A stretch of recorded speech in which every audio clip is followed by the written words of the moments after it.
Hey, what's up guys? So once again welcome back to MA Techno. So guys, this is the part 3 of the law of contract. ठीक है, अब law of contract में हमें basically क्या देखना है कि अब हमने काफ़ी चीज़ें कवर कर ली हैं। देखो, मैं आपको एक चीज़ अभी बोल रहा हूँ, अगर आप न्यू स्टूडेंट हो तो please do subscribe my channel.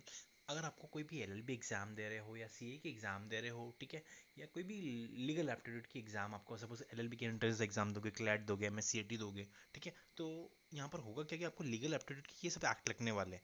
दूसरा, हमें कुछ चीज़ें पढ़नी है जो बहुत इंपॉर्टेंट चीज़ें होती हैं, ठीक है। तो मैं यहाँ पर पूरा आपका लीगल एप्टीट्यूड कवर करने वाला हूँ। दूसरा, अगर आप सीए के स्टूडेंट हो या सीएस के स्टूडेंट हो, आपको ये एक्ट कंपलसरी होते हैं। और यहाँ पर मैं आपको अगर ऐसे बारीक बारीक से कॉन्सेप्ट क्लियर करूँगा जो आपके कुछ पेंडिंग रह गए होंगे, तो भी आप क्लियर कर पाओगे इजीली, ठीक है। So please subscribe my channel. So we move ahead with the next part, ठीक है। सो यहाँ पर देखो, सबसे पहला जो है लीगल रूल रिगार्डिंग कंसिडरेशन। अब देखो भाई, बेसिकली क्या है कंसिडरेशन में, कौन कौन से रूल अप्लाई होते हैं। सपोज आप कंसिडरेशन, आपको बताया था कि भाई समथिंग इन रिटर्न, मैं कुछ किसी का काम करके दे रहा हूँ तो मुझे कुछ मिलना चाहिए, ठीक है। तो इस तरह से something in return, right. So ये कंसिडरेशन, इसको जिसको बोला जाता है, ठीक है। तो सबसे पहला रूल क्या है भाई, consideration is required both for the formation and discharge of agreement of contract. Exactly, अगर आप सपोज कोई भी कॉन्ट्रैक्ट रहता है, ठीक है। अब मेरा कॉन्ट्रैक्ट था कि भाई मैं तेरा काम करके दूंगा तो मुझे पैसा देगा, ठीक है। तो यहाँ पर क्या हो, किसी भी कॉन्ट्रैक्ट को ख़त्म करने के लिए, सो उसने क्या दिया, उसके पास से उसने गुड्स दिया, तो उसके पास से उसका पैसा गया, ठीक है। मतलब पैसा, मतलब जो भी पैसे का माल था, तो और आपको उसने पैसा दिया, ठीक है। तो यहाँ पर हुआ क्या कि आपने उसकी सर्विस बाय करी और आपने उसको पैसा दिया, ठीक। तो अल्टीमेटली इसी तरह से काम होता है, ठीक है। तो सबसे पहला रूल, कोई भी कॉन्ट्रैक्ट को डिस्चार्ज करने के लिए कंसिडरेशन इज नीडेड, ठीक है। फिर दूसरा क्या बोला, कंसिडरेशन में भी past present and future. Exactly, consideration आप अभी भी दे सकते हो, पहले भी दिया होगा या पहले भी दिया था, ठीक है। तो इस तरह से ये हो सकता है कंसिडरेशन। कंसिडरेशन में भी आइदर पॉजिटिव और नेगेटिव। एग्जैक्टली, कैसा रहता है ना, कुछ चीज़ें नेगेटिव होती है, ठीक है। अब बोलोगे अगर तू ये काम करके देगा तो मैं तुझसे इतना पैसा लूँगा। तो हुआ क्या कि मैं ऐसे काम से काम करा रहा हूँ बट उससे मैं पैसा ले रहा हूँ, ठीक है। तो हुआ क्या कि यहाँ पे मैं पैसा दे नहीं रहा हूँ, ठीक है, उल्टा मैं उससे पैसा ले रहा हूँ, तो नेगेटिव कहला जाता है, ठीक है। ये चीज़ समझना है। फिर consideration must be done at the desire of the promisor. Exactly, अभी सपोज जो भी प्रोमिसर होता है आपको बोलता है भाई कि ये काम तुझे करना है, ठीक है। अब ये काम तुझे करेगा तो वो क्या बोले भाई, तेरे को इतना पैसा लगेंगे। तो who is asking that money, who is asking है ना, how much is asking on the, he is totally depend on the promisor. जो भी आपको प्रोमिसर होता है उसके बेस पे होता है। और सब दूसरी बात, एक भी चीज़ जो भी आपको एक्सेप्ट कर रहा है, अगर वो नेगोशिएट भी करता है तो he has to accept it, ठीक है। नेगोशिएट करने के बाद भी जो अल्टीमेटली एक्सेप्टेंस वो फाइनल होना चाहिए, ठीक है। तो वो चीज़ भी हो गई। फिर कंसिडरेशन भी फर्निश बाय, ठीक है। ये छोड़ो दूसरा वाला पॉइंट। फिर और क्या, और भी चीज़ है, कंसिडरेशन मस्ट बी लॉफुल। मैंने आपको पहले ही बताया भाई, किसी को मारने के लिए आप पैसा नहीं ले सकते हो, ठीक है। कॉन्ट्रैक्ट करा रहे हो तो कॉन्ट्रैक्ट के रिलेटेड हो, तो इसलिए consideration must B lawful, unlawful नहीं होना चाहिए, ठीक है। फिर consideration must be real not illusory. देखो, आप बोलोगे भाई मैं देखो पैसा दूंगा और नहीं देते तो ये कॉन्ट्रैक्ट का डिस्चार्ज नहीं होता है उससे, ठीक है। तो आप ऐसा नहीं बोल सकते भाई ऐसी हवा में फेंक दिया तो कॉन्ट्रैक्ट कर लिया, तो वो समथिंग इज डिफरेंट, ठीक है। वो इसमें काउंट ही नहीं होएगा। तो आपको कंसिडरेशन इसमें इन्वॉल्व करना ही पड़ेगा, ठीक है। ये जो समझ में आ गई, consideration need not be adequate. तो कुछ चीज़ें होती हैं, अभी सपोज मान लीजिए अगर आप बोलते भाई इतना ही दूंगा, वरना ये रहने दे, छोड़, जाने दे, मत कर, तो इस सब की चीज़ें नहीं, उसमें पर कंडीशन मत लगाओ आप, ठीक है। Consideration must not be performance of existent duty. अब देखो क्या सीन होता है भाई, कुछ ड्यूटी लगा के परफॉर्मेंस करना, तो वो सब चीज़ें यहाँ पर नहीं होनी चाहिए। Consideration must be of some value in the eye of law. Exactly, suppose आप बोलते हो कि मुझे डायमंड खरीदना है, ठीक है। सो अब डायमंड का यू नो कि लाइक वो उसकी वैल्यू हाई होती है, ठीक है। सो यू आप नहीं बोल सकते भाई उसको 5,000 में दे दे, मुझे 2,000 में दे दे, 3,000 में दे दे।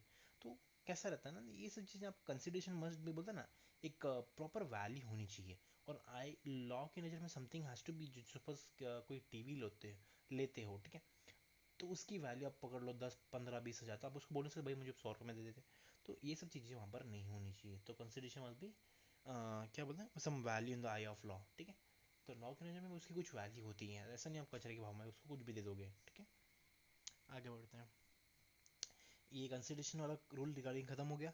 फिर देखते कॉन्ट्रैक्चुअल कैपेसिटी। तो कॉन्ट्रैक्चुअल कैपेसिटी वो चीज़ होती है कि सामने वाला बंदा जो होता है वो कॉन्ट्रैक्ट करने के लिए उसकी कैपेसिटी है कि नहीं। अब सपोज मान लीजिए आप किसी ऐसे बंदे के साथ में कॉन्ट्रैक्ट करते हो जिसके सामने काफ़ी केस लगे हुए हैं, काफ़ी सारे खून के इल्ज़ाम लगे हैं, ठीक है। सो वहाँ पर होता क्या है कि भाई उसने लॉ ने उसको ऑलरेडी मना कर रखा है कि you can not enter into any contract, ठीक है। एंड हमें काफ़ी सारी जो पूछे चलती है कि अगर आपके ऊपर कोई प्रोसिक्यूशन का चार्जेस लगा हुआ है क्या, या आपके पास कोई भी ऐसा अनएथिकल कुछ चार्जेस लगे हुए हैं या केसेस वगैरह कुछ हुआ है क्या। तो वहाँ पर वो सब चीज़ें डिफ़ॉल्ट के केस में आती है, इसलिए मोस्टली गवर्नमेंट अवॉइड करती है इन लोगों के साथ में कॉन्ट्रैक्ट करने के लिए, ठीक है। ये सबसे पहला चीज़। दूसरा कॉन्ट्रैक्चुअल कैपेसिटी में और भी चीज़ें देखी जाती है। सपोज कुछ चीज़ें जो डिसक्वालीफाई करती है, सपोज हमारा एसेंशियल ऑफ वैलिड कॉन्ट्रैक्ट है, ठीक है। Essential of sorry essential of valid contract जो भी है, ठीक है। तो वो सब चीज़ें कंडीशन यहाँ पर फॉलो होनी चाहिए। अगर वो कंडीशन यहाँ पर फॉलो नहीं होती है तो the person will be disqualified, ठीक है। दूसरा, उसकी एज होनी चाहिए, ठीक है। उसकी एज 18+ होनी चाहिए। The age of majority has to be there, ठीक है। अब कुछ लॉ में माइनॉरिटी को अलाउ किया जाता है। सपोज जो माइनर्स होते हैं उनको अलाउ किया जाता है। सपोज जिससे पार्टनरशिप एक्ट है, ठीक है। Minor can become the partner for the benefit but he will not become the liable, ठीक है। तो ये सब चीज़ें कुछ एक्ट अलाउ करते हैं, कुछ एक्ट नहीं अलाउ करते हैं, ठीक है। तो ये था कॉन्ट्रेक्चुअल कैपेसिटी। आगे बढ़ते हैं। दूसरा देखते हैं कॉन्ट्रेक्चुअल कैपेसिटी में और क्या चाहिए। भाई देखो मेंटल डेफिशिएंसी बोला हुआ है, ठीक है। The person has to be sound mind. Sound mind इसलिए बोला, सपोज कोई बंदा पागल है तो उसको मैं कैसे बोला सकता हूँ भाई तू कॉन्ट्रैक्ट में एंटर आ जा, बराबर है। तो पागल बंदे को कॉन्ट्रैक्ट में नहीं लिया जा सकता। And he has a valid proof of कि like he is already done, he is mad, ठीक है। तो उसके साथ कॉन्ट्रैक्ट जो भी करोगे सब इनवैलिड हो जाएगा। दूसरा देखो mental incomplete, idiots, lunatic, insane, ठीक है। अब दूसरी चीज़ आती है माइनर। माइनर सपोज जो बिलो 18 है तो उसके साथ कौन भी कॉन्ट्रैक्ट करोगे तो वो इनवैलिड हो जाएगा, क्योंकि माइनर के साथ कॉन्ट्रैक्ट वैलिड होता ही नहीं है। But he can be inter into partnership just for a benefit, ठीक है। और दूसरा था ड्रंकनेस। अब सपोज कोई बेवड़ा है उसके साथ में आप करोगे कॉन्ट्रैक्ट करते वक्त, या आपको पता है गवर्नमेंट ने ऑलरेडी प्रूव कर रखा है, या कोई भी बोला ना, एक आइडिया मिलता है कि like the person has been already drunkenness, ठीक है। तो वहाँ पर होगा क्या कि उससे आप कॉन्ट्रैक्ट करोगे भाई ये डील करनी है वो डील करनी है, तो वो सब कॉन्ट्रैक्ट जो भी रहेंगे सब इनवैलिड हो जाएंगे बिकॉज ऑफ दैट पर्सन, ठीक है। तो जैसे कोई भी कॉन्ट्रैक्ट करोगे तो आप थोड़ी चीज़ें ध्यान देना कि बंदा कोई पागल तो नहीं है, या या कोई माइनस तो नहीं है, या ड्रंकनेस तो नहीं है, ठीक है। ये चीज़ थी। अब दूसरा देखते हैं लीगल डिसेबिलिटी, ठीक है।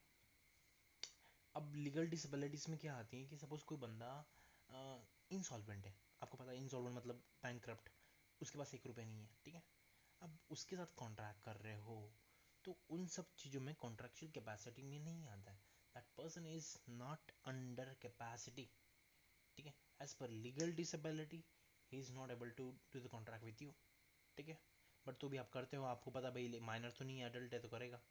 बट वो कोर्ट ने उसको बोल चुका भाई तू बैंकक्रप्ट हो गया अभी, तेरे को तेरे को एक सर्टिफिकेट मिलेगा बैंकक्रप्ट का, ठीक है।